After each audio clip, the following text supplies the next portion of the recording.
Welcome back to Bold of You to Say. We're back with another episode. This week You can't keep us away forever. Nope, we just keep coming back every week. It's like a zombie. We talked a little bit about the straights and how they're not okay, specifically the ones of the super variety. Then we talked a bit about Falcon and the Winter Soldier indirectly. We're talking about fan theory culture and rampant speculation and the lesson that we really need to learn going into Falcon and the Winter Soldier. Yes. Then we as in, don't be weird stalker insane people about it. Yeah, just be chill. Just let the show happen. If you have a fan theory, at least have something in the show to back it up. Yeah. Not like, oh, this bug looked weird. Yeah. And then we did a little follow-up on last week's topic about the royal family because there were some points that we made this week that we forgot to make last week. But anyway, follow us on social media. Oh, timestamps are listed out down below so you can skip to whatever topic you'd like if you want to, skip a certain topic, or if you just can't wait to listen to a certain topic that we talk about. That'll be listed out down below. Skip to the timestamp. We really don't mind. A download is a download. But yeah, subscribe so you don't miss the next one. And just enjoy the show. We have merch. Everyone. It's official. We did it, Reddit. Yes. We have merch. So far, we have one design. It's something I drew. I hope you like it. It's a Jerry Mafoof's original. I'm going to use it for the thumbnail for this episode so you can kind of get a little taste of what you could be wearing. Yeah. It's Muscle Rock, a little drawing that Jared did. My current mascot on Twitter. Yep. Muscle Rock. Yep. Follow Jared on Twitter at Jerry Mafoof's Art. That'll be linked down below, along with our merch link on TeePublic. You can get Muscle Rock as a little as a t-shirt. You can get a little button that's only like a couple dollars. You can get wall art. You can get it on a mug. I will be posting some other pictures I did a while ago that we were thinking about using for shirt designs, and I want you guys to give us an opinion on them. You know what? So, regardless of what they say, I will sell it. I will sell anything. I'm going to send you some of the... If I think that there's a chance we can make money off of it, I will do it at a moment's notice. I'm going to send you some of the cringy shit I used to draw in 5th grade then. You're going to get like weird Slender Man fan art. I hope you enjoy that. Yeah, tweet those out. Everyone follow Jared on Twitter so you can see that. I am not going to send that. That is some of my best work, but it's worse. I think the next design I would like to do, or at least like get a digital version of, is Mushroom Man. That's one that you did. You drew one for me a couple years ago in high school, and I still have the original drawing. I'm gonna see if Haley can do a digital version of it. Which, by the way, my lovely lady Haley Feel, she did the digital illustration for Muscle Rock. Yeah, she does some really nice digital shit. Yeah, I will. I'll link anything that she tells me that she wants linked. She started an Etsy store actually last year. Michigal stickers. I will actually link that in the description, whether she likes it or not. So yeah, go check those out. They're little Michigan themed stickers. Real cute stuff. They're only like I think it's like $4 for a pack. Something low like that. Yeah. You know, those mushroom guys, I had like a whole idea for them. Maybe I'll tell you one day. Yeah, we got to do a lore deep dive on that. But yeah, no, check out our merch store. We're proud that we finally have one, and I'm happy to get my stuff out. Yeah, if you want to support the show and you want to get a cool t-shirt, go to the link below in the description. Grab yourself a Muscle Rock shirt. You can also get a Muscle Rock hoodie, a crew neck sweater. It comes in kids sizes. You can get Muscle Rock mask. Yeah, I forgot we have one. I'm actually gonna buy one, I think. Are you gonna buy a Muscle Rock mask? Yeah, my old mask is kind of getting gross. Like it's getting stretched and shit, so I might buy a new one. Feels a little shameless, but I did buy a Muscle Rock t-shirt, sweater, and button. You bought so much. Oh my God. Well, look, hey, we get a little bit of that back. That's so true. It's like my own little discount. Oh, but I forgot. I was going to mention this. So as of the time that we're recording, the design, it's on the Muscle Rock stuff is on sale just for the next couple days. But by the time this is up, the sale will be over. But why are you telling them this? What I'm thinking is that anytime we get like a huge like spike in listenership, like every time we get a huge spike in downloads, if I can, I don't really know a lot about TeePublic, but I think I'm able to start a sale whenever I want, but I'm not sure. That might be cool. If I can do that, every time we get a huge spike in listenership, I will start a brief sale just to incentivize people to buy our merch and to kind of, as a thank you to our audience as a whole for supporting the show and listening. Yeah, I know, that'd be awesome, actually. Totally do it. Yeah. But yeah, that's enough self-promotion, I think. Let's get into the actual topics for the show. Right. There's been this I guess movement, if you want to call it that. Want me to play us in? Is this news minute? We can make this a news minute. All right, give us some intro music. Sweet.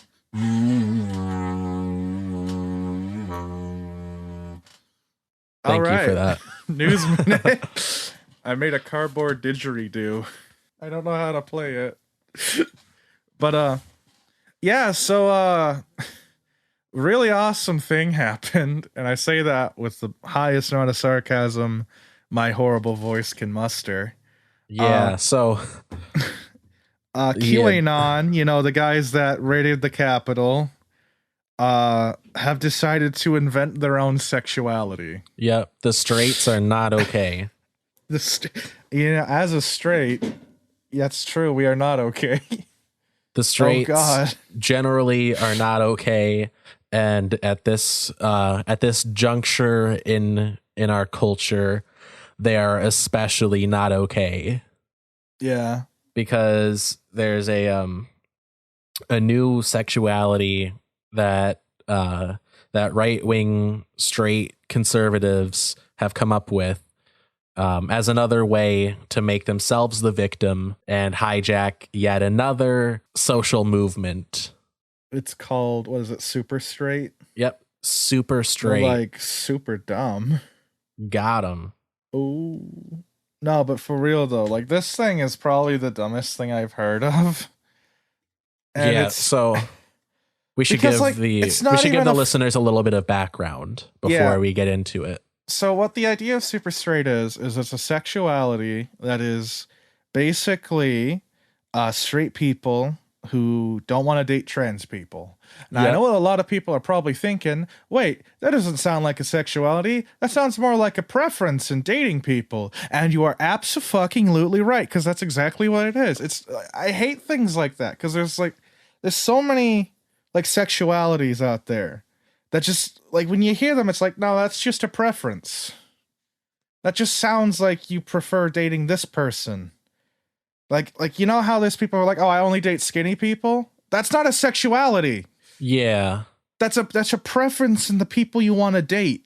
That's actually a pretty good comparison. It's so stupid. Because, like, one thing that I wanted to touch on talking about this topic is that being super straight, I mean, it's pretty clear. I mean, we all know it's just transphobia that you're trying to like hide. Disguise. Like you're trying to polish a turd and like make it seem like your bigotry is like itself something that should be respected and not have like you shouldn't be bigoted against their bigotry.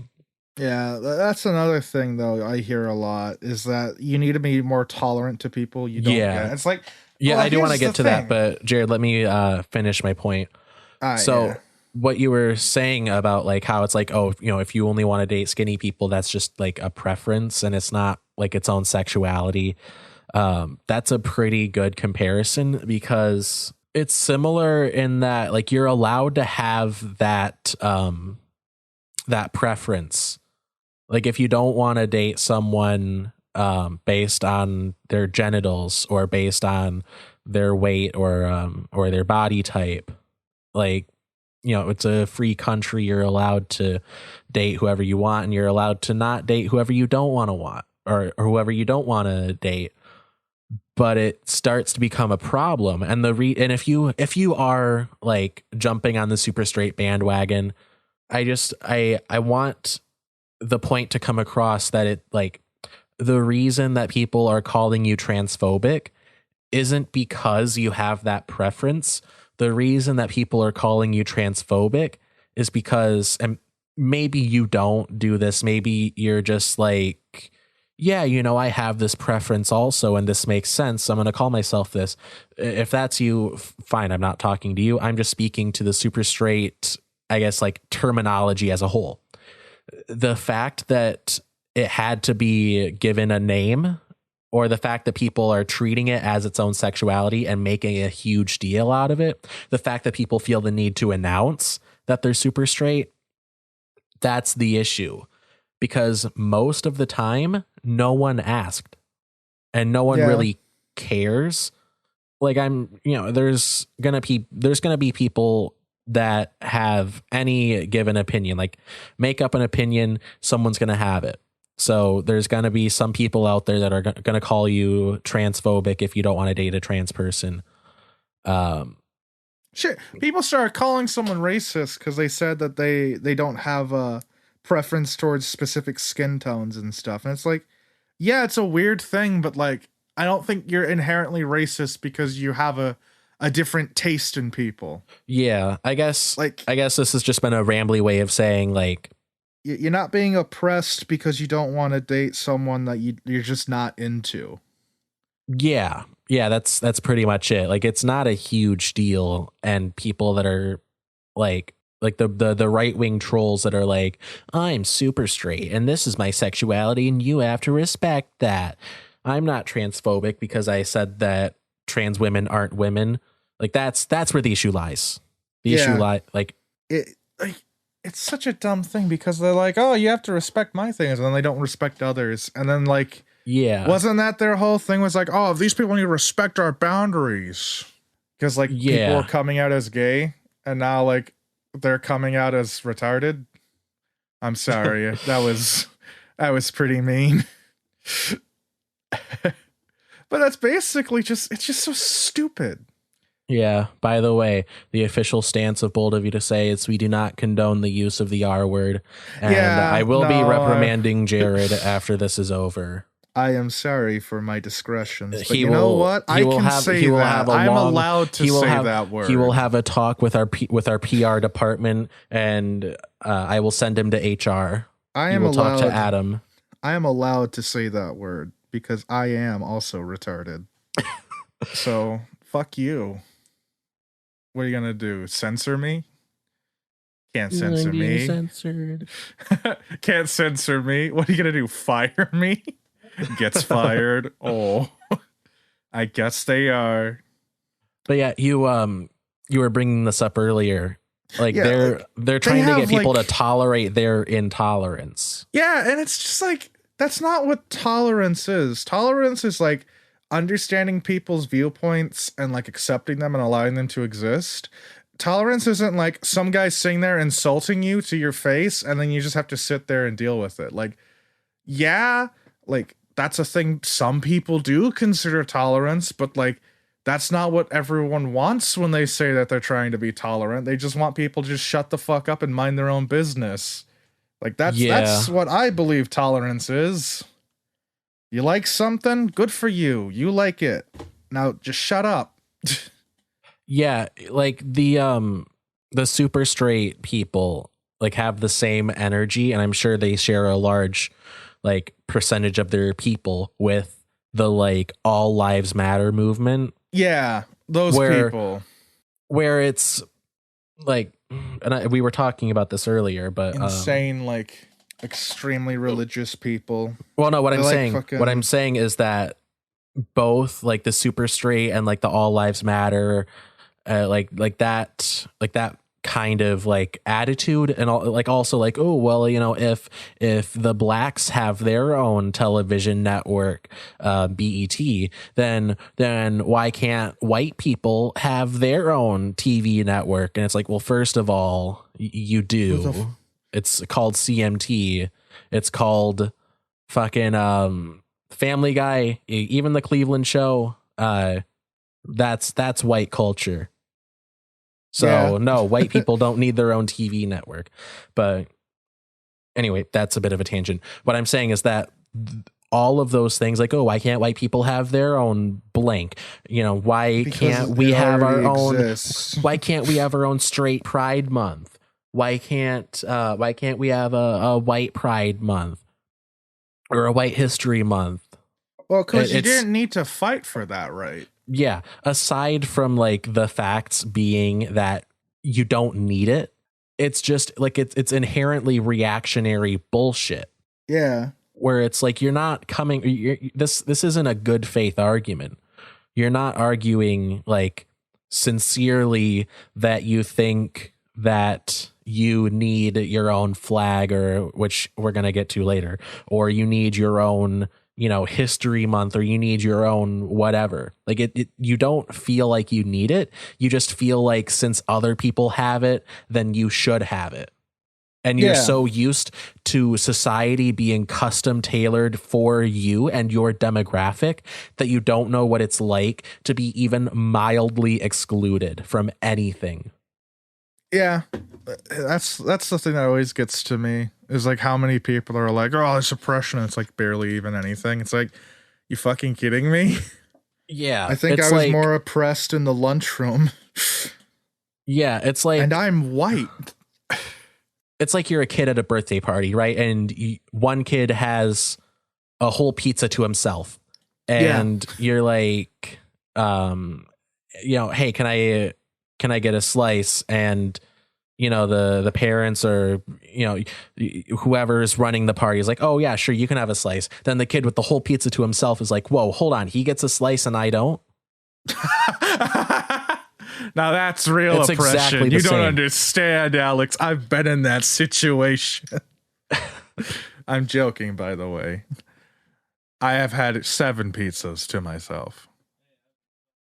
But anyways, yeah, no, it's basically the same thing, because it's just like, it's like everyone's arguing over like, why don't we have this? Because it doesn't, just because it's not labeled white, whatever. Hold on. This poor family that has 2 parents working full time and they're under the poverty line, they get rent assistance and I have to pay for my yacht. That doesn't seem very fair, does it? I'm going to say this right now. People with that are like that, if I see them in real life, I would probably punch them. Because, oh my God, fuck that. For legal reasons, I cannot advocate punching people based on their socioeconomic status. Like, well, okay, don't beat up someone who's rich if they're cool about it. But beat up someone who's rich Only if they're beat a up politician. the assholes. Yeah, like Elon Musk. Beat him up in the marketplace of ideas. Elon Musk, he has some cool ideas, but he's pretty much an asshole. Elon Musk has a supervillain face, and I don't think enough people address that. I like some of the things he's coming up with, but some of the things he says is a bit, oh, Elon. Well, the issue that I have with him, and this is all like stuff that I have found out like very recently, like in the past like 6 months probably. Yeah.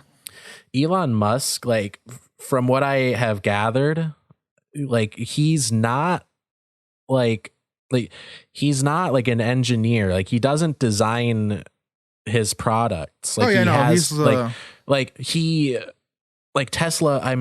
From what I have seen, from what I remember seeing online, Tesla was founded by someone else, and then he bought the title of CEO and founder from them.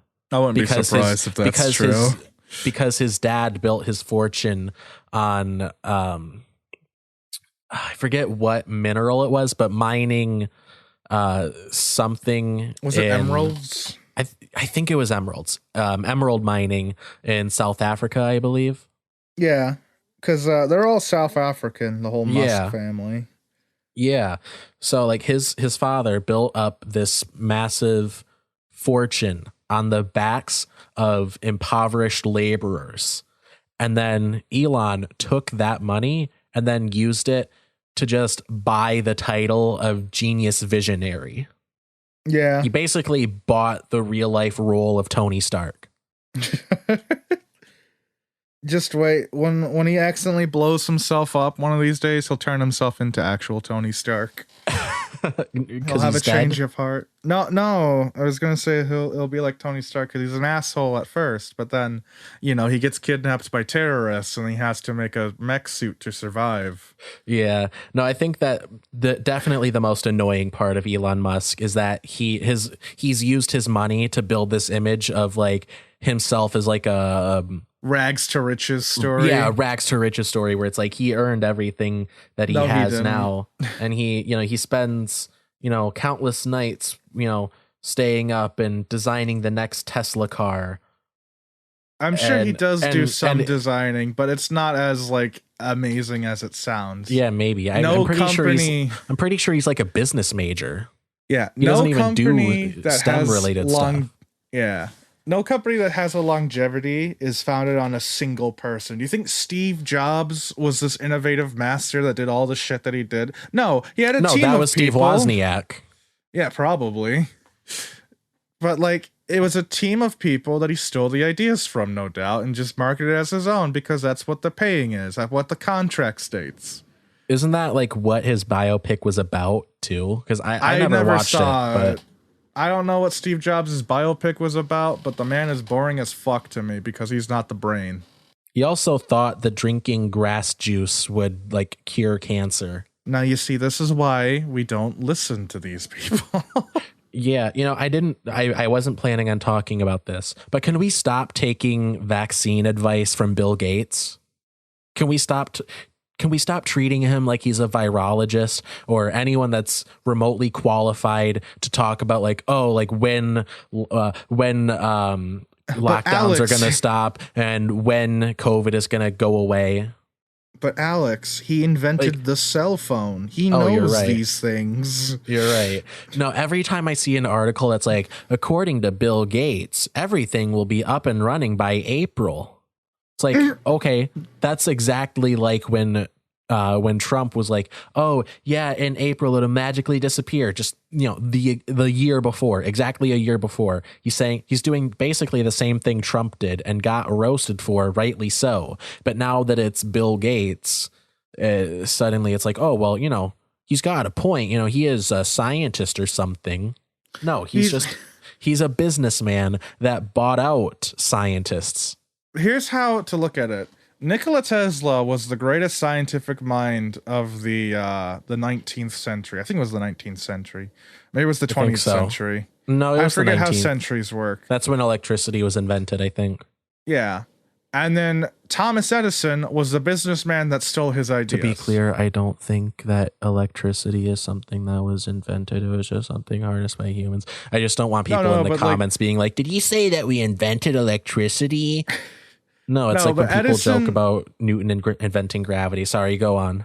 No, but like Tesla, though, he did make things. He did invent like awesome things and had ideas and designs and everything. Like even the modern day cell phone was a design he came up with basically by candlelight. So, guy had a pretty good brain. Edison like steal a bunch of his stuff? Yeah. Or he like competed with Tesla by stealing other people's stuff? Yeah. Or like buying it out? So just keep that in mind when I say this. Every famous person that's like a big brain science guy who's in charge of a company is just Thomas Edison. Yeah. There is not a single one of them that is an actual like big brain scientist. And I can tell you why. They're not building stuff. They're going to resorts and drinking with other people who are rich and then going home just to have a TED talk about how they're the smartest person in the room. At what point are they designing exactly. things? No, it's their R&D team that's doing it, and the R&D teams are full of people who have the brains. Like the company Tesla is designing pretty cool things. Elon Musk isn't designing pretty cool things. Elon Musk is just the ha-ha funny man on Twitter who's in charge of the company. The most intelligent thing he comes up with are jokes he makes online. Because that's his thing. And they're not even funny. He's not funny. It's the thing that makes the stuff he does and says funny is the fact that he's like a CEO, and it's like, oh, you wouldn't expect a CEO of a company to smoke weed with Joe Rogan. Yeah, so Thomas Edison. He's just he's just doing loser shit. Yeah. But since he's like a rich guy, then it's like, ooh, he is so cool. It's like how, how Keanu Reeves just lives his life normally, and then everyone freaks out about that because he's so down to earth. That's the kind of shit. Stop idolizing people because they live a normal fucking life. Yeah, or for doing the bare minimum. Leave them alone. I'm going to say this again. Just because a rich guy lives a similar life to you doesn't mean anything. It just means they have a normal life and they want to keep that normal life. And your entire existence is ruining that. I hate fans and stan culture like that because, oh my God, there is nothing worse than like going out in public and someone who remembers you from something. They're like, hey, you're the guy from that. I want to talk about that. Let's talk. Come on. And stuff like that. Because I've had some people, Alex, come up to me at work when I was working at Wesco after we do all the fucking like funny haha meme shit. And some people remember that. And there's nothing more uncomfortable than people coming up to you that you don't know, but acting like they know you because they saw funny things you were in.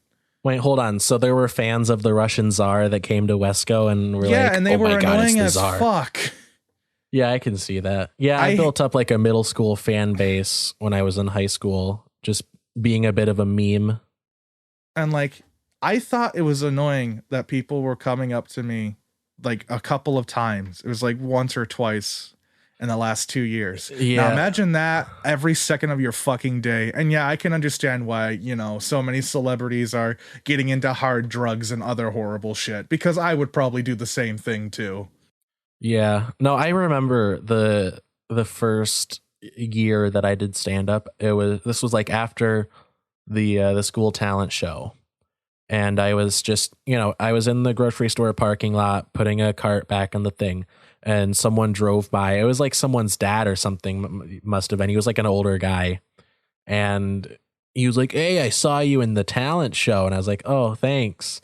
And he's like, hey, I have a joke for you. And then I don't remember what the joke was, but it was like, it involved an elevator and a Mexican guy. And I remember it being mildly racist. And I was like, thanks. And then he didn't say it. So he drove back up. He's like, you didn't say my joke. That was a weird moment. That's another thing. This was something that bothered me a lot about film class. They're telling us that you have to do elevator pitches and that you need to have it rehearsed and everything because you never know when the option's coming up. Don't fucking do that. I can promise you not a single... things to people. Don't pitch things to people unless they ask you to. Yeah, like if someone's like, oh, no, go to a company and be like, hey, I have an idea and stuff, and like actually set up a meeting. But if you see a famous director or an actor and they're just trying to go get groceries, don't stop them and tell them about your fucking shitty Star Wars ripoff. No one cares about it, and just doing that alone is going to make any interest that they would have had for it die because they have to deal with this bullshit now. Yeah, and by the way, we will finish up the super straight thing. This has just been a bit of a rambly tangent, but no, that rambly tangent now. That should be our new podcast name. But no, like, yeah. So I back like when like before I moved, back when I was living up in Benzie, I would go to a couple of different open mics up in Travers, and it's the most annoying thing when someone like has notes. Yeah. And they like try to like give you like it's one thing if it's like, oh, I really liked this joke, it was great. But once they start like giving critiques, then it just becomes weird. And it's like, oh, I think this would have been better if you had done this, and oh, you should do a joke about this. And it's like, hey, I write my own stuff. I don't need help, but thank you. But no, I had one particular experience where it was a guy that was also performing at the open mic. And it wasn't like his first time or anything. So like he should know what the etiquette is. After the whole thing was over, after the whole show was over, he was talking to me, and this was back when I was still in high school. I was a senior at this point. And I told like a few jokes about like being like in high school, and they got laughs. Like people got them. They liked them enough to laugh. And this guy was like, hey, you might want to steer away from all the high school stuff because these people don't get it. And it's like, well, who the fuck are you? Who the fuck are you to tell me what I can and can't do material on? First of all, his whole act was just repeating his name. What's his name? Funny enough, I don't remember. And that right there is the best joke. I think it was Logan, which should be a sign. Why? Hold on. Why was that be funny? I thought his name was going to be something like Guy Cumming. Oh, I remember what his name was, but I'm not going to say it on the show. Was it at least a funny name where it's like, it wasn't. Okay, no, it wasn't. There's no comedy. No, it was just a regular name. I think the bit was he was saying it so like you would remember, and he's like, oh, I'm like technically famous because you know my name. But it's like, hey, no one's laughing, so maybe move on to something else. Yeah. Like he did that for like his whole act, like nothing else, just that for his whole act, just repeating his name and being like, hey, that's my name. I'm going to be famous and you're going to remember my name. And that's his whole act. He didn't think to do anything or he didn't think to prepare any other material as like a fallback if, his obviously not funny bit didn't work out. And then he had the nerve to say to me what I shouldn't do material that got laughs because he personally couldn't relate to it because he wasn't in high school at the time. Yeah, that's the annoying thing. So many people will try to criticize you because it's not something that they would like. I see that so often on artist Twitter.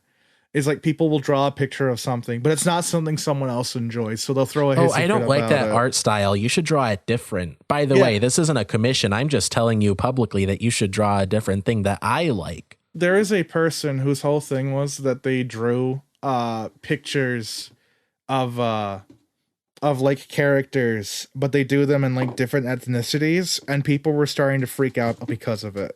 Because it wasn't what's supposed to be. And like the entire point of the account was that they did stuff like that. It's like, this is what the whole point is. Actually, Master Chief isn't Indian, so that sounds annoying. My favorite thing about Master Chief is the revelation that he has no soul. He's ginger. Oh. That's canon in the book Halo: The Fall of Reach. I thought that was going to be a whole thing. No, it's an actual thing. Halo confirmed it in one of their first books they made. The Master Chief, his first like physical appearance was just a 6-year-old boy who was ginger with freckles. So he has no fucking soul. That's why he's the biggest badass and has no remorse. Nice. He's literally a demon. But anyways though, like I just hate people that do that kind of stuff. It's like, it's not something that you're doing. If it's not like constructive criticism, like, oh hey, here's a good idea that will help you do something, don't fucking say anything. Like, don't be like, hey, you shouldn't do that because it's dumb. That's not constructive criticism. That's annoying as fuck. Yeah, I had another like version of that happen to me like pretty recently, actually, like in the last like few weeks. So I post like just little like dumb jokes on Twitter sometimes. And they vary in quality like jokes do. Yeah. I've And had a few bad ones. I don't care. I just do shit posts. yeah, like I've had a couple where someone that we know from school, I won't say who it is, but they followed me on Twitter and they replied to a couple of the like jokes that I made, and they're like, was this supposed to be funny? And then one was like a better joke and it was like, this one's actually good. And it's like the first time it happened, I was like, hey, you're welcome to unfollow if you don't like what I tweet. Yeah. Like, that's the first thing you should do. If you don't like something that I tweet and you feel the need to comment on it, first of all, consider just not following me. If the jokes that I make that, by the way, aren't like offensive or anything, like is like pretty inoffensive stuff. Like, meanwhile, you're just posting all the racial slurs you can think of. No, like I'm trying to steer away from like saying like, if what I do offends you, then don't follow. Like, no, it's not that. That's not the issue. I'm not saying stuff that's offensive. It's just jokes that sometimes might not be the best. But like if it affects you to the point where you want to comment on it, just don't follow me, because you're not going to have a good time.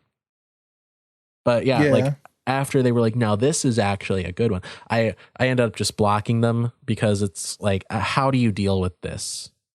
How do I deal with this without being an asshole? But anyway, I want to finish up the super straight thing, because I want to get through the rest of what we have. 30 minutes of a tangent about don't be weird towards famous people, and hey, just fucking relax, man. But yeah, before you get to your thing, before we get to your bullet point, I just have one more like talking point to get to. Yeah, do it. I just like, this is a message to the super straights. No, you are not in the LGBT because you have a preference. You don't just get to decide that you're in the LGBT as they phrase it. Which, by the way, I hate when people say the LGBT. But anyway, like, don't try to hijack a group that you've spent years bullying and belittling. Yeah, because it don't go too well. Yeah, Trust me on this. It's not like a clubhouse that we're not letting you into. It's a shared identity that it's a hive mind. Fuck off. It's a shared life experience that many people have, that they can like use to relate to each other and provide comfort. It's not like a fun thing that we do on the weekends. I don't know what you're talking about. Look, sometimes it's something fun you can do on the weekends. But no, seriously, I feel like the straights just don't understand why it's important for lesbians, gay people, bisexuals, and transgender people to have their own, like, they don't understand why it's important for them to have their own community. Yeah. So they don't take it seriously. Oh yeah, no. But yeah, that's the point that I wanted to make.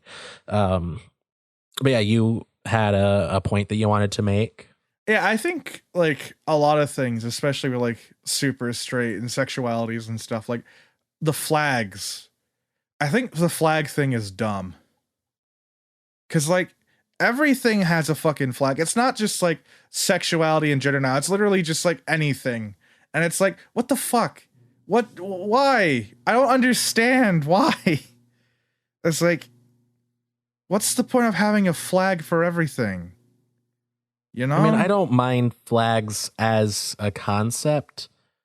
But it's just, I don't know. A flag, in general, flags are stupid. Just all around, every flag is dumb. Why do we need flags? I feel like, yeah, I mean, like, now that we have like the internet and the world is more or less connected, I feel like the direction that we are going, we're heading towards a post-flag world. I'm hoping so. To an extent. I think the idea of like marking things with flags, being like, this is this thing now. It's like, why? Well, I think it depends on the purpose. Because like the super straight or like the straight pride flag or like the Blue Lives Matter flag, like those are dumb because it's, like I said earlier, it's reactionary bullshit. Where you don't take a certain group seriously, whether it's, you know, because of like ethnic identity. Like you don't take, you know, the black community seriously. You don't take the LGBT community seriously. Because you don't understand their struggle or you don't relate to their struggle. So you think, oh, it's just a clubhouse that I can make for my group, whether it's white people or, you know, cops or being straight. Yeah. So, yeah, making a flag just because you think it's nifty, that's where it gets dumb. But if you're making a flag that represents a community that's traditionally marginalized, like, you know, the rainbow flag, you can use that as a sort of like a beacon to say, you know, this is a safe place. This is a place where you're not going to be harmed. This is a place where you're not going to be belittled because of who you are. I can get that, but I just feel like there's so many fucking flags. There's flags nowadays for BDSM. Hey, the BDSM flag is very important.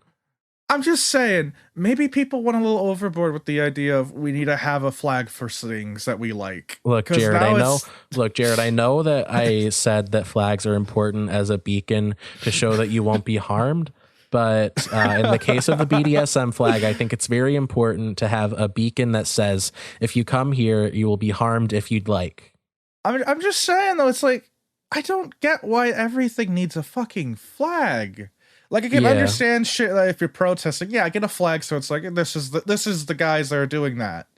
That makes sense. Yeah, definitely unnecessary flags are dumb. Let me look up some flags. Let me look up flags for you, and I'll just read off some of the fucking names, and you can just tell me. I remember when we found the landlord pride flag. Yeah, there's a fucking vor flag now. What the fuck?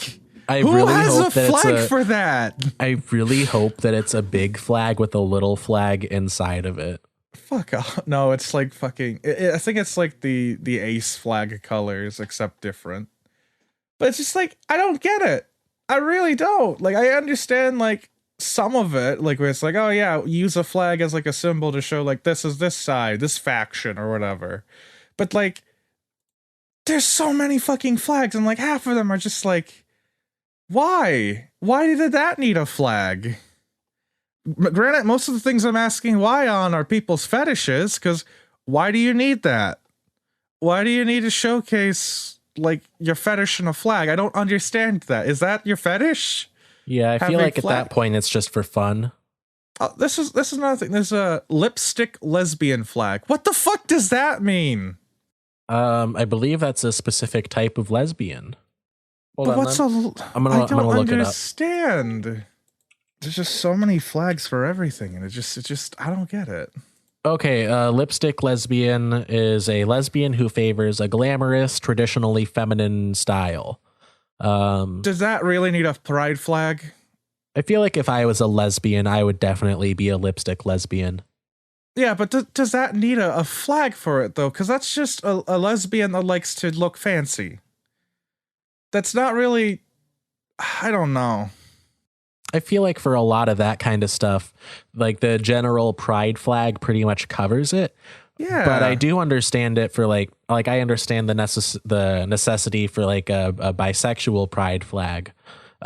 Because, you know, the traditional rainbow flag just like it represents the LGBT community, or I guess more specifically the gay community usually. Yeah. And I mean, there's been a lot of instances of, you know, the gay community generally viewing bisexuals as like not valid, or I mean, this applies to pansexuals too, or, you know, asexuals, whatever, like more, I guess, niche kind of sexual orientation. Yeah. But like, so yeah, if even the gay community or I guess the greater LGBT community still like marginalizes you within the community, as well as like society at large looking down on you, I understand the need for that flag. Same with like the trans flag, because, you know, obviously there's, you know, TERFs and all kinds of, you know, like gay, lesbians, like even, you know, even bisexuals that just don't respect transgender identities. Like, I understand the need for that, but yeah, you're definitely right that like lipstick lesbians aren't necessarily like in desperate need of a flag. Yeah, I just feel like it's just so many flags for all these different things where it would have been easier just to do like one for this and just have it all mapped underneath it or whatever, you know? Yeah. It's like you know, it's like how the United States, there's the United States flag and then every state has a flag. That's stupid. Yeah, we should definitely get rid of state flags. Like, I definitely think that there's some nuance when it comes to like lipstick lesbian flags. Like, okay, it's fun to make it's fun to have flags for stuff like that. I get that. Yeah. However, But state flags are objectively unnecessary. I say we abolish them. Anyone caught with a state flag should be hanged in the streets. Unless it's and like for legal that reasons, that is a state joke. Please do not sue me. I'm just saying, unless that state is like going up against like a superpower, and like the whole point is that that's the nation's flag that they want to put in, don't have a flag. That's so stupid. It's like, if you're not going to reenact that scene in Vietnam of them like raising the flag to claim the land as theirs, like, why have a flag? Yeah, like, how far are you going to take it also? Because like, if states have a flag, are we going to have every city have a flag? I think we're going to some have cities every have township have a flags. flag. I figured you might say that. But yeah, if your answer is, yeah, you know, state or cities should have flags. No, you're wrong. Yeah, here we go. Master slave pride flag. Okay, I got to see this. It looks like the logo from the side of Snake Eyes' outfit. But like, I don't get this. Like, gay pride, okay. Bisexual pride, I get that. Bear pride? What the fuck is bear pride? Well, you know what bears are. They're animals. No. Aren't they? Oh. No. It's a bear is like a specific type of gay person. There's like bears, otters, everyone knows twink. It's basically just describing different body types. Bears and otters? Are gay people all furries? You'd think so, but no. I don't know why the nomenclature involve animal. This is something else. No, it makes sense. It makes sense because bears are like bigger, like big guys, dad bod types. Yeah. So why don't you call them big boys? And then like the otters, I take it that's supposed to be like the inverse of that. So they're smaller and more thin. I don't really know a lot about it. I don't really know a lot about it, but I feel like I would be more comfortable being called a bear than a big guy. Okay, well, here's the thing is, I mean, they're you're getting lacking creativity in this. You're getting dangerously close to just calling him a fat ass. You know what? That's what they should have done. This is what they should have done. They should have chose like characters from pop culture. Like, instead of bears, they're Fat Alberts, and instead of otters, they're Slender Man. I want to die on that hill because that sounds funnier. You know what? I wish I had some kind of counter to that, but I don't. I have no reason to go against you on this one. You see, that's the glory of having an argument with me. You'll never win. Rubber pride flag, though. What's rubber pride? Like, you like grippies? Rubber pride? Yeah, it's some of these have got to be jokes. No, it's all pride flags is a thing I clicked on. It's got a bunch of these. There's leather pride, straight pride, and it's not super straight. It's the actual like straight pride thing, which is weird. I don't know why there's a straight pride. If I'm being honest, the rubber pride flag kind of looks awesome. It looks like a thing that you'd see Flash, like on the cover of a Flash comic book. It's like, you know, like, oh, it's Flash versus evil Flash or whatever. I'm looking at a rubber pride mask, like a face mask, and it kind of looks badass. Okay, but I still don't understand why that's what is rubber pride? And a Rubber Pride t-shirt, that looks awesome. I would wear that. I don't know what Rubber Pride is. I don't know anything about it. Rubber Pride is a Rubber Pride flag is a known symbol of the latex community, latex fetish community. So it's a fetish. This is what I was saying earlier. A fetish thing. Why is there so much fetish things being made into pride flags? You know what? I would still wear it because it looks that cool. God damn it. Why do the fetishes get all the cool flags? I don't... The coolest flag here is lesbian pride because it's a fucking battle axe. Okay, that's awesome. That looks like the flag I would die under. I'm gonna be honest with you, Chief. But that's the flag that you hang over your Minecraft base. But I don't know. It's just you know what I want to do. I want to get someone the Rubber Pride shirt for their birthday or something. And don't explain what it is. Don't explain what it is, and it's just that's a cool design. Then just hope that someday someone recognizes it. Oh my god. And I don't necessarily want them to act on it or anything. I just want to know that I have invoked the idea of Rubber Pride in a stranger's head that I will never see or meet. There is a pride flag for pony play and for puppy play. Yeah, it's called the logos for My Little Pony and Paw Patrol. What the fuck? I don't understand. Why? These are subsets of a different this is... Alex, there's too many fucking flags. I'm just saying it right now. There's a flag for literally a subsection of a kink. There's two of them. You know what? It's harmless enough at the end of the day. It's harmless, but then you'll get people who get mad at you for not knowing what the flag is. It's like, oh, you didn't know what that was? This is what I am. It's like, I'm sorry. There's literally 1,000 fucking flags because there's a flag for every fetish now. Realistically, how often does that happen to anyone?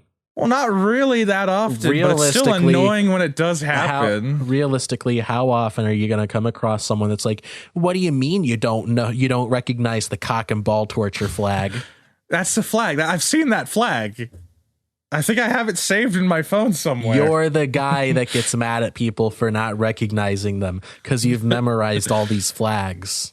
I've memorized them. And you're like, oh, look at how ridiculous these are. I'm going to look at some more. If I had a nickel for every time someone did it, I'd have 5 nickels, which isn't a lot, but it's still crazy that's happened 5 times, Alex. Okay, Dr. Doofenshmirtz, I recognize that reference. Yeah, it's a good reference. I like Doofenshmirtz. He's my spirit animal. Get over Everyone it. Followed Dan Povenmire or whatever his name is on TikTok. Yeah, please. That guy is Follow great. him. He's the creator his voice of Phineas is and angelic.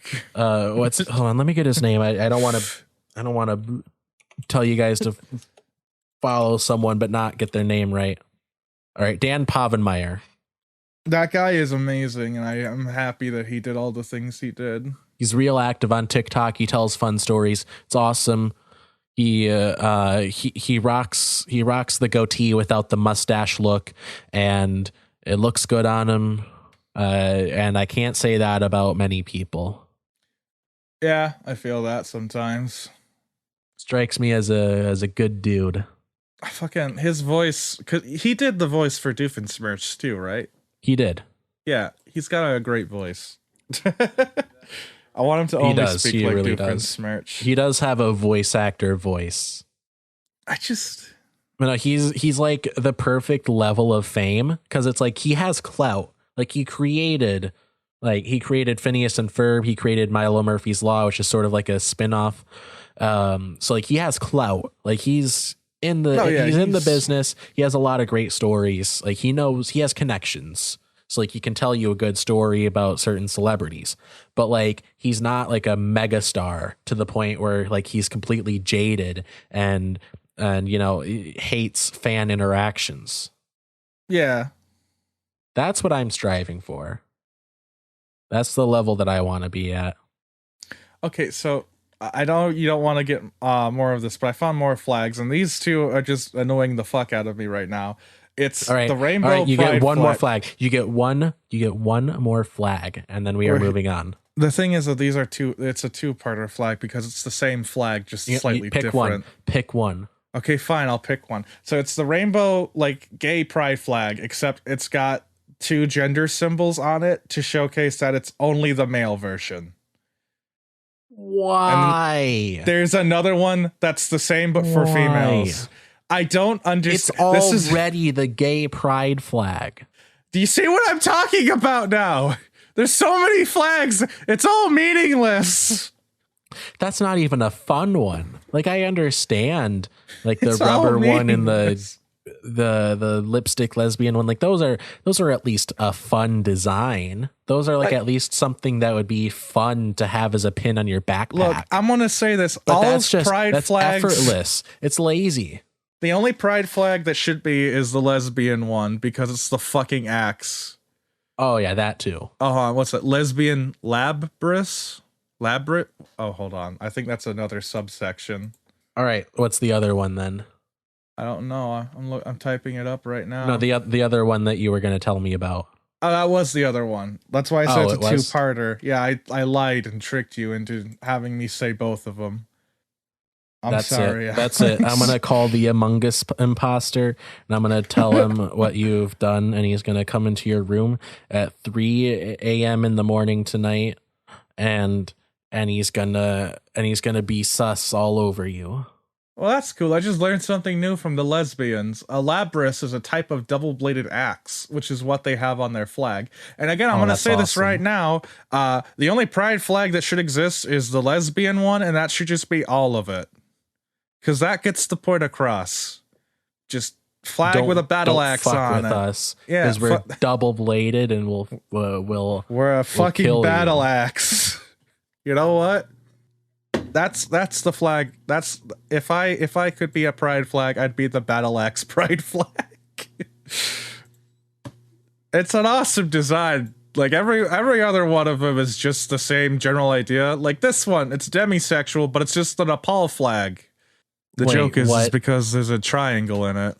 Oh yeah, fuck the Nepal flag. By the way, worst flag of all time. Again, another reason why we should just get rid of flags. Things like that will stop existing. Fuck Nepal's flag. It's not even a flag. It's sad. What's the story behind it? Who the fuck cares? It's Nepal's flag. Actually, props to Nepal, because like I heard recently that it's like one of the only like nations of the world, or maybe even the only nation in the world that hasn't been colonized or like under foreign rule like ever. Yeah, but the reason for it's probably because their flag fucking sucks. Yeah, you know what? You're probably right. It's like, who would colonize the flag that the country that's a flag is just, it's not even a fucking flag. Jared, I regret to inform you that we have run out of time to talk about flags. I know. I wanted to rant more about flags because I think flags are really stupid. That has been my TED Talk. Just stop using flags. Come up with something creative like a cool symbol or something. And we have enough goddamn flags. Thus concludes our sort of news minute. I'm sobbing. Let me get the didgeridoo.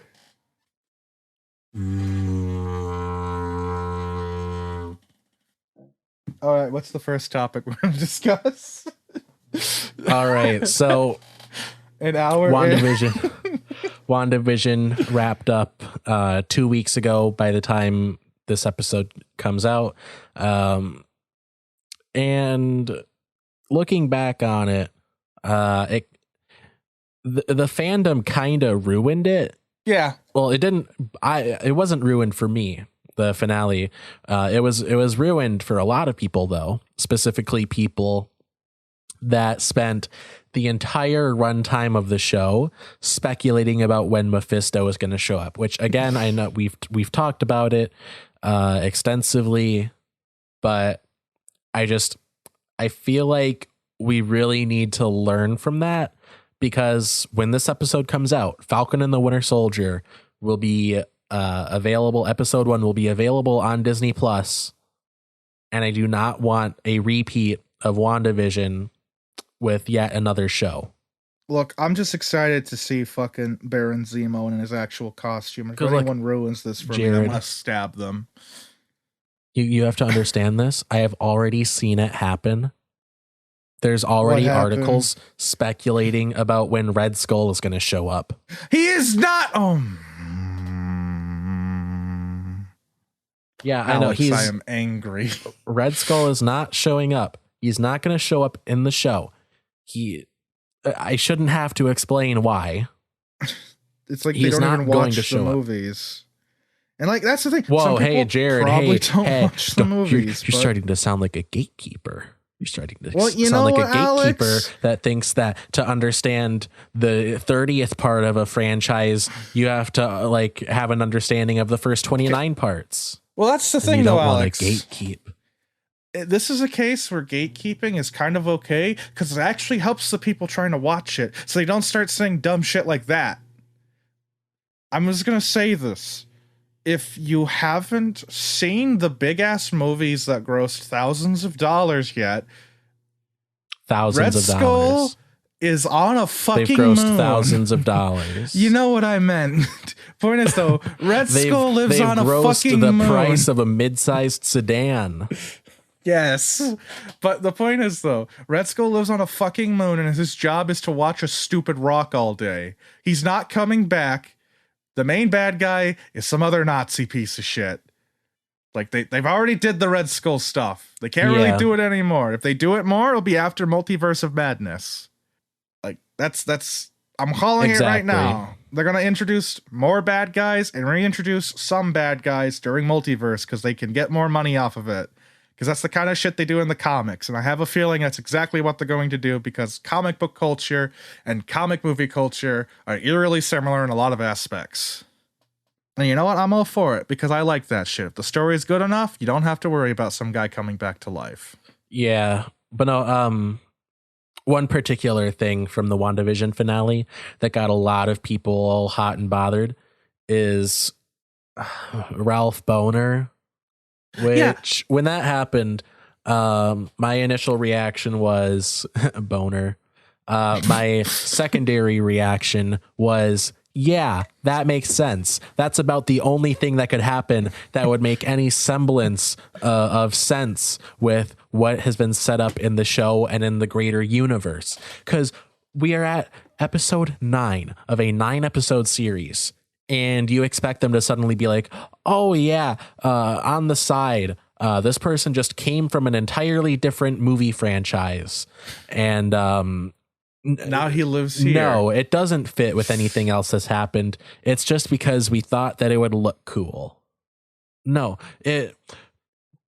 honestly, you know what? I'm going to say it. I'm going to fucking say it. We deserve Ralph Bohner. I thought it was funny. Yeah. I thought it made sense too, because again, because Disney bought the rights to use the characters and stuff doesn't mean they're going to immediately shove them in and be like, hey, they existed the whole time. They're probably going to have like some well, they probably are going to do that, but they're going to be tactical about it. They're going to be smart. They're not going to just randomly shove a guy into the time travel shit. Yeah, that would just be lazy. Yeah.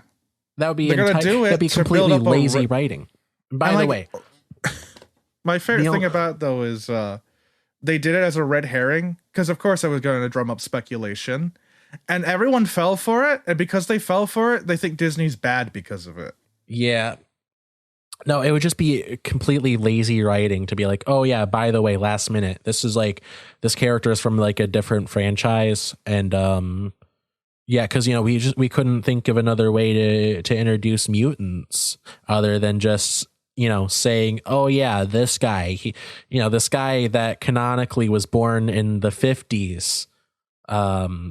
Yeah, he's here. He hopped through a dimensional portal from one franchise to another. And also he's still in his 30s. Yeah. I just hate, I feel like the reason why a lot of the dumb shit that's happening with like that stuff, I want to say it's because of Netflix's culture, where it's like we put all the show out so you binge it, and like binge watching there's no is horrible. speculation. It's like I like binge horrible. watching. It's horrible shows. for what it did to our attention spans when it comes to shows, because nobody can just let a show happen. Like, I think Star Wars fans are probably the most like terrible fans besides Spider-Man fans when it comes to like enjoying the stuff they get. Like, they're constantly shitting on it, and sometimes it's well like received insults, like, you know, the last not Superman, the last Star Wars movie. I don't know why I said Superman. The last Star Wars movie, I think, is utter garbage. A lot of people think it's utter garbage because, you know, it's just fucking J.J. Abrams' weird fan fiction. Literally, it's fan fiction. I have found like the exact same story online, and it was made 4 years before that one came out. Yeah, he literally did not know how to finish the trilogy. Someone else did. J.J. Abrams, like, in lieu of writing a show, he sets up mysteries. Yeah. Or in lieu of writing a movie or a show, in lieu of just writing it and writing a beginning, middle, and end, he sets up mysteries that he has no intention of solving. Like how Luke's lightsaber got there and all that other shit. It's a good story for another time. And by another time, I mean, never. Some like comic that's going to come out 2 years from now that just kind of desperately tries to explain how these set of circumstances might come about. Did they ever do that with the lightsaber? I have a feeling they did, and it was stupid. They probably did, but I don't know. I know they did that with C-3PO's arm, and it was like the dumbest thing ever. It's like, he's got a red arm now, not because it looked cool to him, but because he ripped it off the corpse of his friend after he died. Well, I feel like that's, okay. That's something that didn't need to be explained. That's the whole, it's exactly like, oh, so you don't have a people? All right, Han Solo. That's the thing. Like, it didn't need to be explained. You can just fill in the details in your head. Oh, my favorite C-3PO has a new arm. That must mean his old arm got trashed somehow, and he had to replace it. My favorite thing is, though, in the next movie, he gets the gold arm move back. On. I mean, he does. And I think, I can't remember if it's in. Okay, that's definitely just a production error. Last Jedi or the other one, but he has his golden arm. Like, he has his golden arm for the whole movie. It's definitely a production error. In the Return of the New Hope, or whatever the fuck the first one was called, I forget. The one where Han Solo dies. The Force Awakens. In Force Awakens, he has a red arm for the whole thing, and then after that, it's just gold arm. By the whole thing, you mean the 2 seconds that he's in the movie for? Yeah. C-3PO has a red arm, but they never use it. Like, it immediately goes away after that movie. And then, like, you know, J.J. Abrams probably got mad about that, so that's why C-3PO has a golden arm in that one, and Kylo Ren, you know, has a complete double turnover on his entire character arc. And, you know, kisses his aunt. Or niece? I don't know. The relationship is gross. They're like cousins or something. I don't know. I don't like it. Well, that is if you believe that Palpatine is the closest thing that Anakin has to a father, which canonically it's like not necessarily true, because they kind of like gave a really weaselly answer on it. It was like Dave Filoni or one of the like head honchos at Lucasfilm was like, actually that was the dark side is an unreliable narrator, so it's not true, but like we still decided to write it and publish it. Yeah, and no, there's like, a comic okay, you're book just made trying by Disney. you're trying to justify Kylo Ren kissing his cousin, and you're trying to justify Rey kissing her cousin. I'm gonna say this right now. Kylo Ren and Rey's relationship is the dumbest thing ever. I feel like it goes without saying. Yeah, it was not set up. They didn't fucking set up a romantic relationship. It wasn't supposed to be romantic. If they were two same-sex characters, then and then you had them like kissing, it wouldn't make sense. Not because they're same sex, but because it wasn't set up. But because it's a guy and a girl, everyone just assumes, oh, it's the male lead and the female lead. They're going to end up together by the end of the trilogy, right? Yeah. But that's the thing. Here's the thing that bothers me the most about it, though, is it's like they're not even designing a way to be romantically compatible. Their whole point, absolutely not. Like, this is stuff that you get from The Last Jedi, which everyone says is the worst, but fuck you. That movie is actually not at all bad, and I think it's my favorite out of the sequels right now. I rewatched it again. There's stuff in it I really don't like the fucking holo chick. I fucking hate her still. The goddamn, she's more paranoid than I am. Yeah, I definitely like the idea of The Last Jedi. But I liked a lot of stuff in that movie, and one of the things I liked about it is the fact that they built up Kylo and Rey to be like two sides of the same coin kind of thing. They're like the same character, but inverses of it. Yeah, the whole point of Rey's character is to fix Kylo Ren. So it doesn't make sense that they would be in a romantic relationship where, like in any, I feel like I shouldn't have to explain this, but a relationship is all about two people on equal footing, sharing their life together, making each other a better person. But what does Kylo Ren bring to the table? What does Ben Solo bring to the table? Angst and a lot of just self doubt. He is a child murderer and someone that has committed genocide. He does not bring anything to a romantic relationship with someone whose entire existence is meant to fix him, to bring him back to the light side. Her whole point is to make him not a child murderer and a genocider. Now, see, I feel like the way that they wanted to go was that they were going to make Kylo Ren like more horrible as the series progressed. That way, it's like a tragic character where like at first you want him to be redeemed, digging the hole deeper and deeper. Yeah, and then like there's like a point where he wants to go back, but it's too far at that point. But then they ruined it by making fan fiction the movie. Yeah, well, they were setting up sort of a reverse Anakin situation, where you have a dark side user who is tempted to the light and then like resists that temptation, but possibly ultimately gives into it, as sort of a reverse of Anakin, where it's a light side user that's tempted to the dark side. And that would have been cool.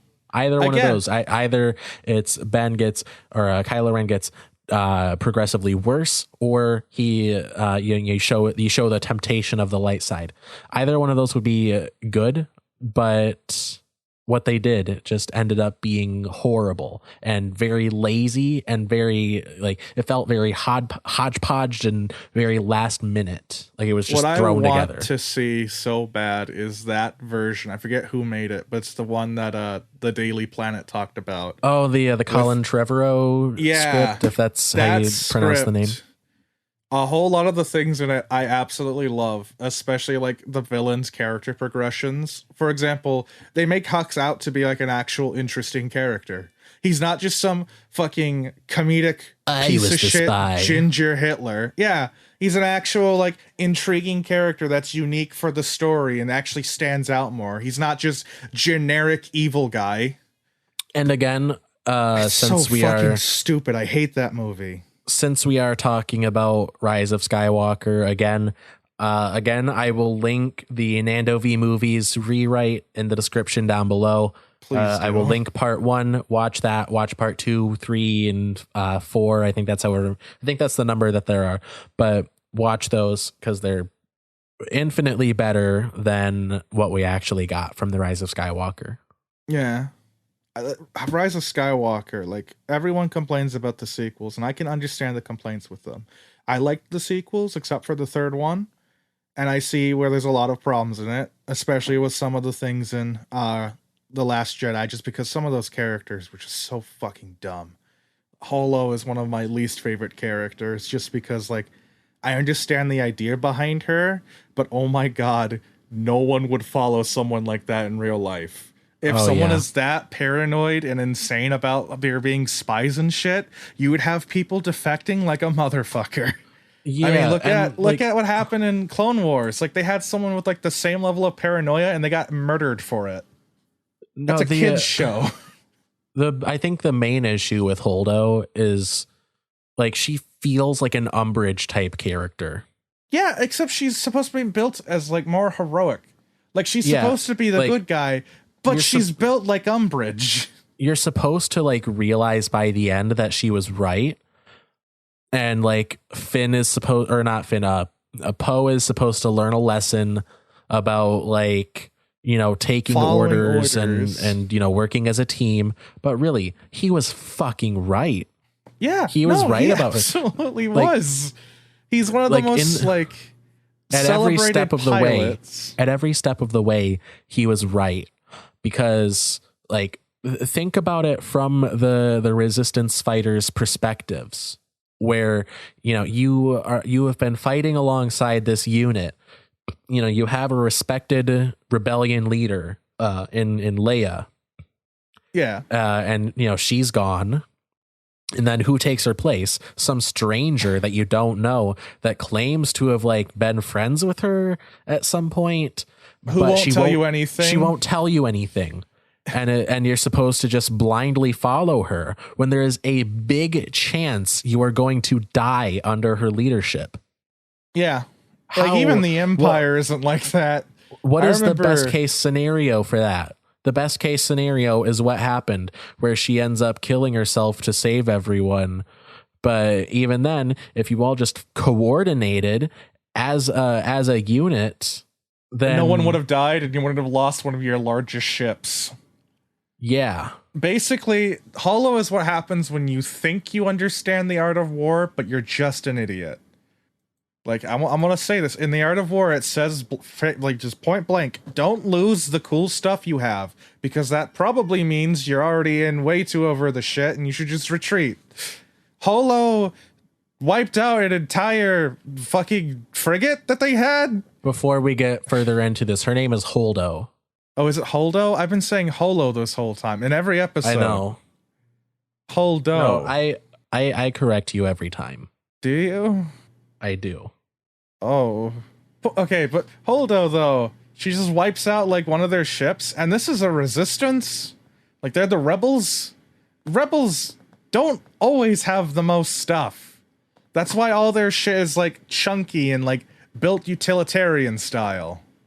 She just destroyed one of the most expensive ships they have because she was worried about maybe there being a spy. Like, I don't think anyone came out as a spy. Yeah, like, was there even a spy? No. So they were playing a game of Among Us with no imposter. Maybe there was a spy. I don't remember. Like, I have to watch it again. I don't know. But, yeah, all of her actions, by the way, also make her look like the spy. Yeah, she doesn't tell anyone anything. She's fucking hiding around, telling only select people certain things. That's another thing. The people all that of she the selects justifications to tell, are like, because I said so. Like, that's her only justification. Yeah, isn't fucking Poe like the leader of an entire fighter squadron? Like, isn't he one of their something like that? So why doesn't he get information? He was completely in the right. He is in charge of a group. He has difficulty following orders. Well, you know what? He's the guy that fucking does half the shit around there. Yeah, he's the main character, so it's a given. But in an actual combat, just because he didn't follow orders when he did it, he still got them goddamn results. Yeah. You should give that man every information you can regarding the thing he asks for, because that guy will get shit done. But anyway, he has proven it. So stupid. We're coming up on an hour and a half. I want to close out this category. But anyway, yeah, the reason that we bring up Rise of Skywalker is basically we don't want Marvel to do what they think fans want, because that's how you get something like the Rise of Skywalker. You guys remember that terrible Spider-Man comic everyone hates called One More Day, where the twist bad guy was Mephisto? Why did you want that in live action? Yeah, no, what I'm saying is we don't want another situation where Marvel just makes what they think fans want, and then it turns out to really feel like a fan fiction, and ultimately there's no substance to it, and there's no original storytelling. Yeah, no, it's. Would you want to watch something where you can predict the ending after the third episode? Okay, imagine Mandalorian, but instead of it being a cool space western that everyone loves, it's just the Rise of Skywalker. That's what you're asking for instead. Yeah. I know I mentioned this. I was going to say this for like Star Wars fans. They're the worst when it comes to like liking stuff. I'm an example of that. I fucking hated the last movie. I'm not going to go into a tangent about it again because we just got done with it. But like, at least Star Wars fans, when they made like series and stuff like that and they were wrong, They didn't like have these huge, like massive, like Disney doesn't even know what we want kind of things.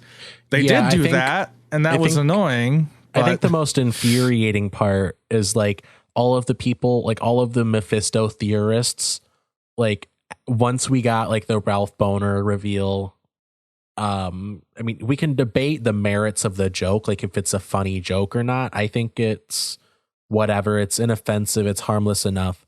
It's just a funny joke. A lot of people don't think it's a funny joke. I don't like blame them for it, but a lot of people are like the general, like the attitude of a lot of hardcore Mephisto theorists, and like Peter Maximoff theorists, like the people that were like hardcore into it, like their attitude is like, no, Marvel is wrong. Marvel is wrong about the show that they made.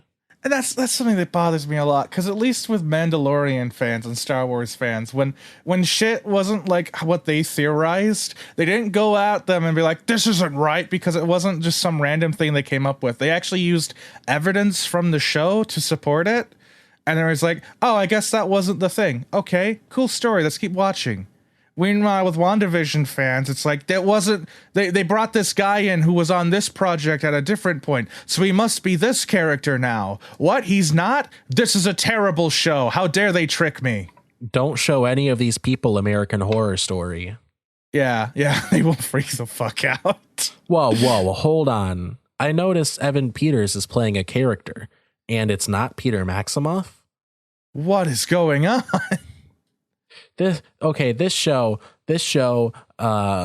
it baited fans, because when you cast Evan Peters for anything, you should know that we expect Quicksilver. God, that reminds me when people found out about Tropic Thunder and they're like, Iron Man's racist. Okay, look, it is not at all the same thing. Those is kind of the two same. Very distinct controversies. I will say this, though. I feel like people missed the point of that whole character in Tropic Thunder. They definitely did. It's like, this is racist. It's like, yeah. No, some people will still say that it got canceled. Like, oh, cancel culture. Robert Downey Jr. got canceled for doing blackface. Tropic Thunder is canceled. It's not fucking canceled. Okay, you can buy the DVD at Walmart. Robert Downey Jr. is very successful, more successful than he was when he made the movie, or when he was in the movie. I will say this, though. Tropic Thunder, though, is like one of my favorite movies because it brings out the satire and how we do action movies and shit like that. And that entire character is an entire, like he's a joke about the idea that instead of actually casting a black person to play that role, Hollywood would go through and get someone who is just a generic white guy and do like experimental surgery to do it, rather than just cast the black guy they had as a side character for him. Yeah, it's also and everyone misses that. Yeah, it's also like a commentary on like method actors, like when people like go through drastic changes, like Christian Bale. When he loses 200 pounds, then gains 400 pounds, then loses 300 pounds. Christian Bale is going to Christian Bale's going to gain 1,000 tons in order to play Godzilla in the upcoming movie. I'm just glad that he didn't get cast for Transformers. I'm going to surgically put my brain in this car. Why? I need to know how they think. I know that you haven't seen Harley Quinn yet. By the way, great show. Watch it if you can, audience. That's great. But there's one character who's like an old guy in Harley Quinn. And you find out, I think in season 2 or like the end of season 1, this isn't a spoiler, by the way, but you find out that he like back, like I think like during like the Cold War or something, he got some like experimental like deep state like military like surgery that like, or like implants and stuff that basically makes him able to transform into like a car, I think. Oh no, I know that guy. I forget his name, but it's the wheelchair guy. Yeah. Yeah, no, yeah, I've seen Harley Quinn. Well, I remember you telling me that you've seen clips of it. Well, yeah. Well, I mean, I know the characters. Yeah. I know everything. Mostly. But yeah, I just haven't seen that's all of Christian it. Bale. That's Christian Bale if he got cast for Transformers. Yes. Absolutely. But yeah, no, I still hate people that just go on about that movie. They're making a point. It's dumb because the point they're making is the point that the movie was making. I hate that. Yeah. It's like, I understand where you're coming from, and I do agree. Yeah, it's racist to do blackface. But did you watch the movie? Exactly. Yeah, due to time constraints, I think we should move on to the next thing. Yes, we should. So sorry last week, that my tangents are ruining your show. Last week we talked a bit about the royal family and how they're like racist. Who knew? Yeah, and who knew that people born during 1865 were going to be racist? Yeah, don't fact check me on that. I know I'm right. There were some points that I forgot to bring up about the royal family, like in general.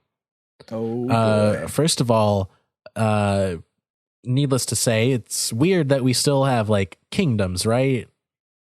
Yeah, from what I hear, they have literally no power. It's like it's like celebrities over there. Yeah, but what I'm saying is that it's weird that there are territories of land that are still considered kingdoms.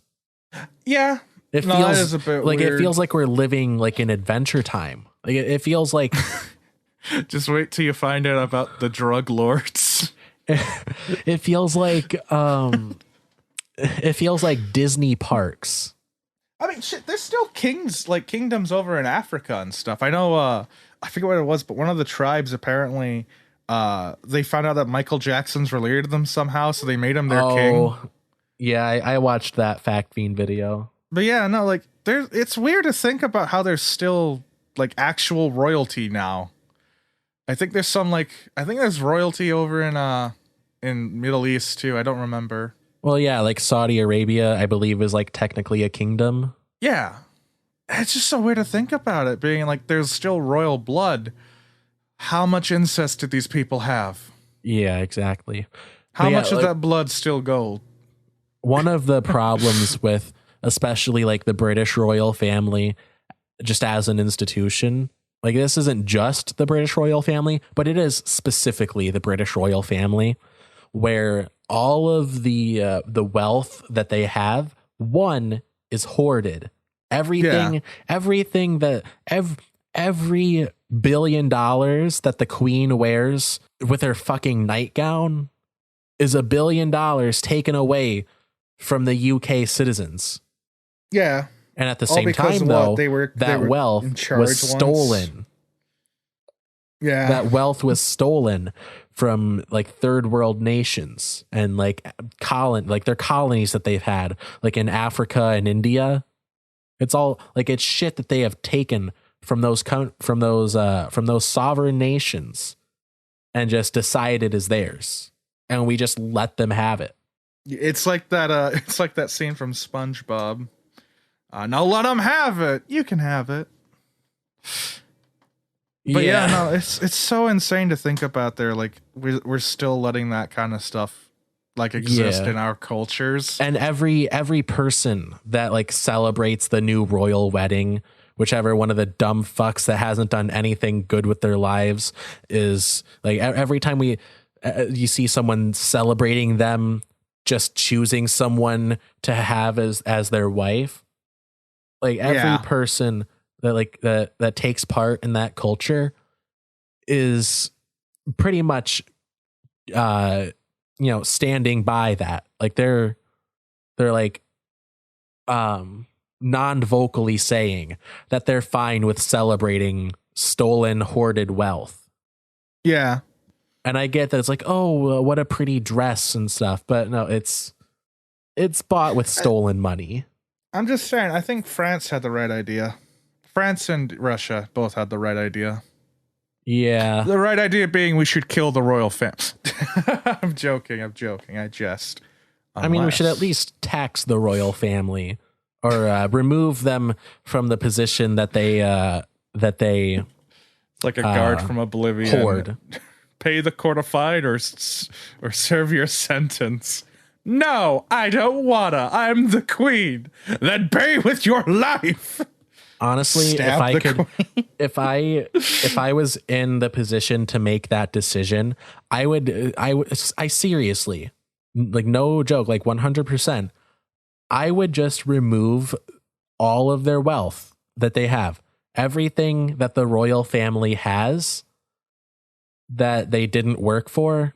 And I guess you can argue that they haven't worked for anything, because anything that they might even have the illusion of having worked for, they got because they have opportunities that almost no one else has. But if I had the choice, I would take away all of their wealth and privilege right this second, or like tomorrow.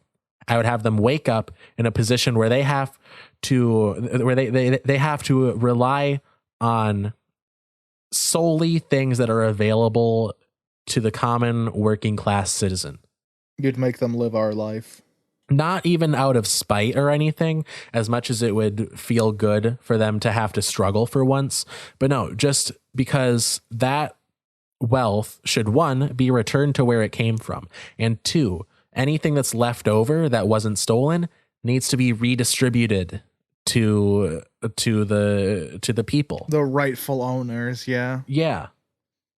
It won't be though. They're too big of celebrities over in Bean Toast Town. So, but no. Another point that I wanted to bring up is that royalty, in and of itself, is an outdated idea. It's an outdated idea for sure, but it's also inherently theocratic and entirely contradictory to a free, secular, democratic society. Now, I realize that the royal family doesn't make laws. They don't enforce laws. They don't do anything with the legal system per se. It's about sending a message, though. Yeah, but still, the idea is there that they are above you. They are entitled to certain things that you don't get. And it's because it's because their parents were in this situation, and their parents were in this situation, and their parents were in this situation. And if you take it back far enough, the idea originally is just, God chose me to be better than you. So give me all of your shit. I'm going to keep it, and I will let you have a little bit of it. That's where royalty comes from. And we need to stop celebrating it. We need to stop thinking that it's okay. Yeah. That's my 2 cents. I'm going to say what I said a while ago. I've never been more patriotic about my country, except it's only patriotism for like 17th century stuff. Oh, yeah. Down with the royal family. I fucking hate the British. Fuck the British. I don't hate any British people specifically. I just hate the idea of British people. Yeah, I just don't. You know like what? We sound like those Christians are like, I'm inclusive to gay people, but I hate the idea of being gay. No, look, I do it for the meme. Okay, I do it for the whole kills. Like rather stupid, isn't it? Like that whole thing. Like, it's rather stupid that you're British. I feel like if any like to anyone that might be listening and taking this seriously, no, I am not like unironically like hateful towards British people. It's just fun to make fun of them. However, I am completely racist towards the British, and if I see you in real life, I will kill you. I'll let them decide if that's a joke or not. It's even funnier that way. Good idea. But yeah, no. It's like, I don't know. Like you've abolished the monarchy. Why keep it? You know? Yeah. France had the right idea. Oh, we've done it. No more monarchy. Will you let us go? No. Should have stopped while they were ahead. But do the British ever follow through on their plans? No. Yeah, in short, Britain will always fight. Here's British. Like, you know how the joke is that France will always kill other French people enthusiastically, but they'll never fight another country. British is like the inverse of that. They'll never try to fix the problems with their country. They'll try to do like the most easy surrender way. But if another country has a similar problem, they will go over there and burn it to the ground. Yeah. Yeah. And there's basically Germany, who's like, we've done some shit, so let's try and be better. Germany is an interesting country because I saw They are earlier fucking today, wild. Uberfacts posted, apparently in the German military, you are completely allowed and encouraged to disobey any order that you think violates human decency. Yeah, And because again, you have to see Germany's track record on them and human relations to understand, yeah, they know that some of the things that have been done in the past aren't good. Maybe Absolutely. common sense is a good idea. no, honestly, like Germany is like the biggest like glow up story of the last century. Yeah. And the sad thing is people will sit there and be like, Germany's such a terrible place. It's like, not really. In fact, a lot of their policies seem to be improving the quality of life over there. It's amazing. Yeah, no, it's such a backwards world where Germany is like the world leader in having its military stand up for human rights. It's funny that the And people who are responsible... also Germany is like statistically the most anti-Nazi country. Yeah, nowadays, oh my god, it's amazing. It's so funny to think about. It's like every other country's like, Nazis are bad, but then they have like 17 neo-Nazi sects in there. And then Germany's like, we're hunting Nazis like the Nazis did the Jews. This is as it should be. Absolutely. And you know what? Yeah, I agree with Germany's stance on it. If you find someone who's a Nazi, hunt them. They're not human. They're like rats. Vermin infesting the streets. Hunt your local Nazi. I was gonna say something, but I forgot what. It's because my wonderful propaganda is in effect. You know what? You're right. I want to take. Maybe Germany should be the only kingdom we allow. You see, now we're on equal footing, my friend. Mine friend. All right, I got a it. book to learn. I got a book to learn German. I'm gonna learn it now. That way, I'll just start speaking German. You should use Duolingo. Don't tell me Duolingo. That way, you Please always have the I don't looming want threat that bird of assassination to break my legs. to motivate you. That bird is horrifying, man. I know the meme is basically dead with that, but it's still very threatening. Did you learn your German today? Cracks knuckles Germany? And pulls out a crowbar. Did you learn how to say struggle? Because I know how to make you struggle. Oh no, Duolingo, I'm sorry. I'ma be a good boy, please. Duolingo, I love her music. Breaks your legs. Because the joke is Duolingo sounds like Dua Lipa. I don't know if you caught the joke. I'm not gonna do a leap. That's bad. I don't know who you said. I heard Dua Lipa. She did the "Don't Start Now" Fortnite emote. Oh yeah, no, her music's all right. Yeah. Future Nostalgia. That whole album is great. I'm gonna break your soul though, Alex. That's the only song I liked from her. Really? Yeah. I'm sorry. See, that's interesting. That's interesting because the entire album has a certain sound to it. Don't Start Now is a very typical song of that album. It has like, that same kind of vibe to it. I'm not saying they all sound the same, but they do have a signature sound. Yeah. So if you like one song from I don't the know album, why but you don't like the other ones. But you don't like Jared, let me finish, but you don't like the other ones. And the one that you do like happens to be a Fortnite emote, then that just means that you like songs that are in Fortnite. That means your opinion doesn't count. What? No, because I like other songs. I don't know. It's weird. Some music I only like one song of, despite it all sounding the same. Whatever, man. You just like songs that are in Fortnite. Like, the only band I've liked every single song that came out from them is Gorillaz. Actually, no, that's a lie.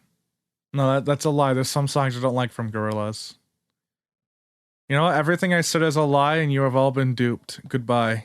Anyway, Before we close out the show, though, I want to give a quick recommendation of the week. I think I'm going to start doing that as a regular segment, but this week's recommendation of the week, check out Billiam on YouTube.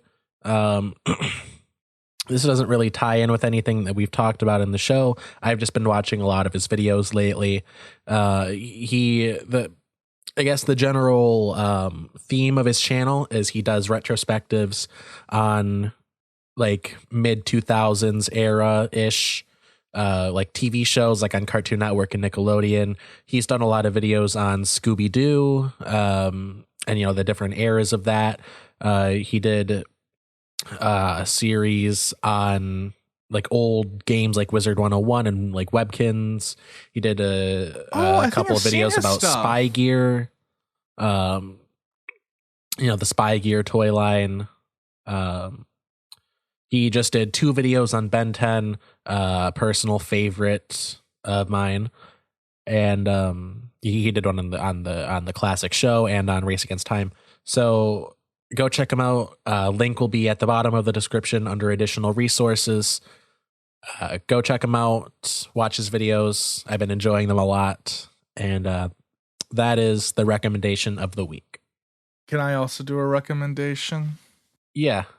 Check out YouTuber Joel Haver or Haver. I don't know how to say his name. He does cool rotoscope videos.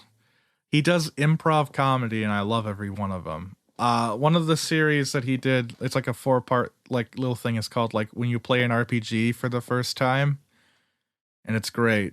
But he also did something kind of cool a little bit ago. He made a feature-length movie. One of his like videos. An hour. Yeah, I've seen one of his videos. How women in old movies talk to some dude they just met. That was a funny one. Yeah, no, he does a lot of those ones. One of the things he did is I Miss Dating, and it's making fun of like dating and stuff like that. Yeah. Like, he did a collab with anthpo. Anthpo is a great channel. Additional third recommendation of the week. Heck yeah, we're just gonna give you our entire link YouTube in description. Subscriptions. But yeah, no, he's a funny guy, and he made a cool movie. I haven't seen it all the way through yet, but it's a movie he made in quarantine, and it's all improv, every single bit of it. Like, it sounds like a bad idea, but it actually isn't that bad so far. Basically, the story is this guy's house sitting, and the stranger next door comes over, and the two of them, like, they kind of hang out. It's got like funny bits. It's just kind of like a nice little movie. Yeah. It's called like it looks like he has a collection everything. of movie length stuff that he's done. Yeah, no, I like him. He does a lot of good stuff. His rotoscope videos are definitely the funniest because of just like, he's got more time to write out a script, and like, he's got his friends coming over and they do stuff. But his skits they haven't been bad so far, so I'd say check him out. He's a cool dude. Yep. Links to all that will be in the description down below. Go check it out.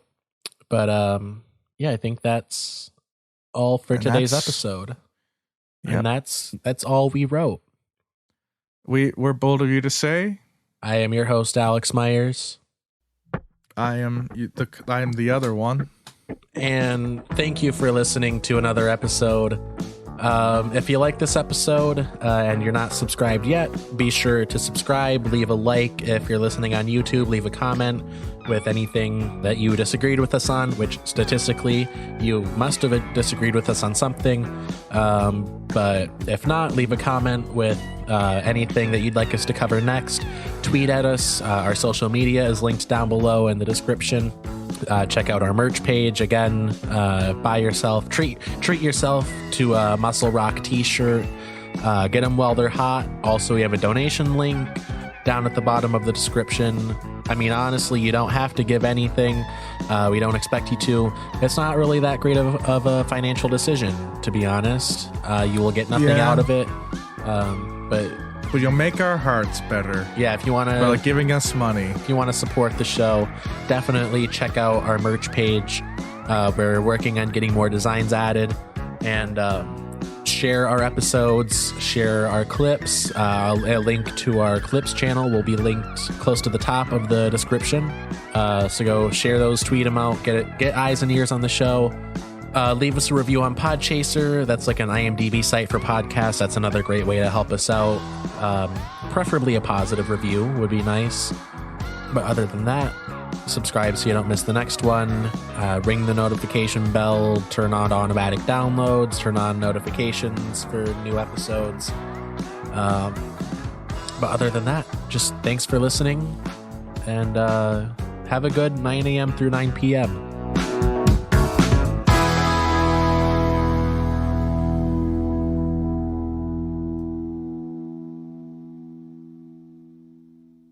You know what? I don't say that often. You guys, you should have a good day. You should have a good entire day, not just our regular business hours. Yeah. Just this once. You can watch this episode at any time you want. Yep, our treat. Remove the we'll inform the assassins. We've removed the firewall. I don't mean like an on the actual internet. wall on fire. It is, yeah. It's a piece of. It's our Berlin Wall. It's a slab of drywall so no one that we doused in gasoline and threw a match at. No, we have. I designed a replacement we're gonna be implementing. It's a giant like titanium wall that on the inside, like you know those 1,000-degree knives. It's like that, but as a wall. I call it the firewall. Don't touch it. And it has a gate in the center of it. And beyond that gate is actually your personal cell phone or tablet or whatever you use to listen to podcasts. And it's kept behind this firewall. And we only open the gates between the hours of 9 a.m. and 9 p.m. because those are our official hours. It's canon. It's a giant cube that's red hot all the time, except for inside of it. Yep, it's like that 9 big a.m. thing to in the 9 middle p.m. of Mecca. A door will open. You can enter it, and you'll be in this like extremely comfy room where you can listen to the podcast. But if only you're still our in there podcast. But if you're still in there after 9 p.m., the doors will seal shut, and all the cooling systems will die, and the room will heat to extremely high temperatures, and you will melt into the floor to be added to the carpet. Have a good day, listeners. I love you. Good night, everyone. I'm sorry. That's a lie.